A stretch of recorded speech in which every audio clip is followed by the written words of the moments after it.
dansk- og filosofistuderende Jakob Pagel Andersen og journaliststuderende Alexander Jonassen er nomineret for deres dokumentarfilm Ørnejægerne. Kasim på 10 år vil gå i sin fars fodspor som ørnejæger i Kirgisistan. Det er et filmisk værk, der holder sin æstetik og fortælling hele vejen igennem.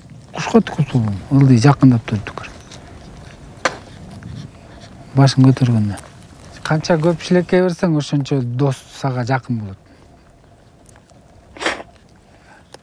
Андай түкүрбөй болом. Мына, коркпой.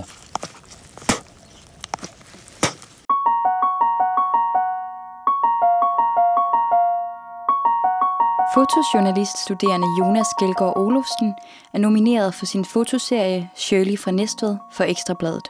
Serien følger Shirley, der føder sit barn og får det tvangsfjernet. Det lykkedes Jonas at være til stede i de uigenkaldelige øjeblikke og gennem billederne fortælle en barsk historie, som går helt ind i hjertet på os.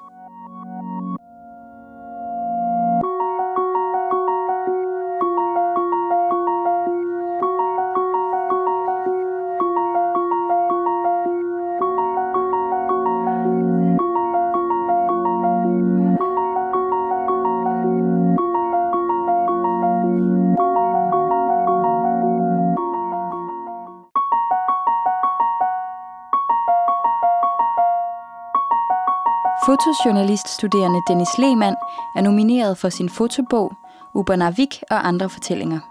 Det lykkedes ham at trænge helt ind i samfundet og skildre det nutidige Grønland både værdigt og troværdigt.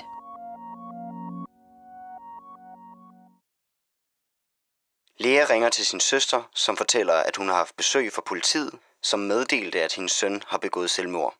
Det er uvirkeligt for Lea. Hun spørger, hvorhenne. Hvordan kan det være?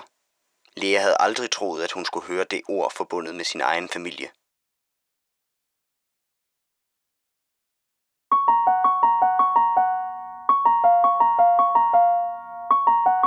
Fotojournaliststuderende Philip Davali, Ulrik Hasemann og Mie He er nomineret for deres tv-rapportage A Normal Family.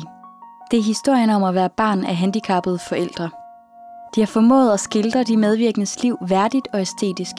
Jeg føler lidt, at vi har været mindst lige så gode forældre som alle andre. Det kan bare op med den gamle, vel? Og så kører jeg fuldt hernede. Og måske en familie med lidt større forståelse for det at være anderledes.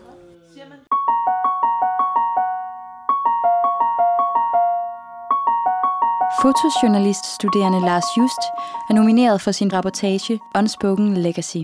Han fortæller en vigtig historie om udsprængte bomber i Laos. Det er en journalistisk væsentlig historie, der er fortalt fotografisk med et stærkt blik for det både dramatiske og personlige. Jeg tog min lille søn på ryggen og løb, mens bomberne faldt omkring os. Jeg mærkede godt min bluse blive gennemhullet af granatsplinter, men det var først, da jeg ikke kunne løbe mere, at jeg opdagede, at min søn ikke bevægede sig. Han var død, og jeg måtte efterlade ham på den bare jord.